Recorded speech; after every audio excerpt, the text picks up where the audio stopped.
Hello and welcome to the New Zealand Initiative. My name is Oliver Hartwich and I'm the Executive Director of the initiative. There are a few things about our messy world that we all know. We all know that Americans are superficial. We all know that Russians are always drunk and that Germans have no sense of humor. And we all know that Sweden is a socialist country. Well, at least a welfare state, a very developed welfare state. A social democratic country, if you like. Well, it's not quite that way. That's the message of our guest today, Dr. Christian Sandström.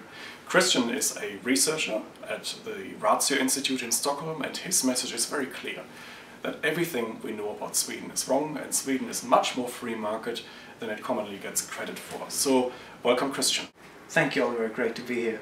Now, you think that what we in the West believe, that Sweden is this model welfare state, the model socialist or social democratic economy, is not quite the real Sweden that you know. Why? It is part of Sweden's history which can be related to this particular kind of socialist economy, and that would arguably be the 1970s and the 1980s. But over the last 20-25 years, Sweden has undergone extensive free market reform. The Sweden of the 1970s that you mentioned, that was a Sweden where marginal tax rates were above 100% and where the state spent more than 50% of economic output. But how is Sweden today? Sweden today has undergone extensive privatization to start with. Deregulation has been prevailing ever since, I would say, the mid-1980s, where financial markets were deregulated. And you've had telecommunications, radio, TV. The pension system was privatized in the 1990s. We have a voucher system for education up to high school level. So there's been extensive privatization. But Sweden is still relatively socialist in the sense that taxes are high. They're approximately around 40% of GDP, has gone down quite significantly over the last 4 or 5 years or so, but still remains high. But there were still remarkable and extensive reforms in other areas of the economy. But where did this reform push really come from? Was it a crisis that triggered it, or did you just have enlightened politicians? Oh, combination, I would say.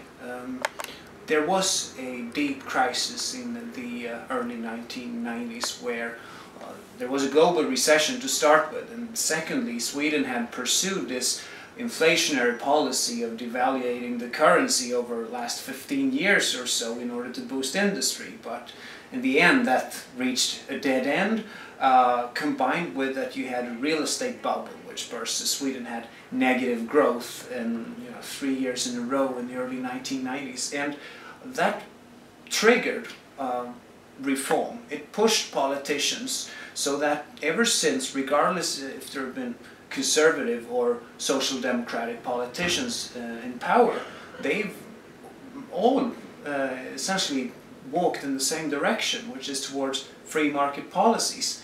So I would say that is one important factor. The other one is in the 1970s, Sweden was radicalized, and there were forces which tried to socialize essentially the entire Swedish industry. And as a consequence of that, Swedish industry started to fight back, and they did so by fighting the battle of ideas in the 1980s and onwards, which meant arguing principles, not only real practical policy, but principles, and they did so successfully. So I would say Swedish politicians, generally speaking, have a very good understanding of free market economics compared to many other European countries, at least. Well, so you're arguing that it actually takes ideas to turn a country around, and is that the lesson that we can all learn from Sweden? Yes, ideas are clearly needed to change a country to the better.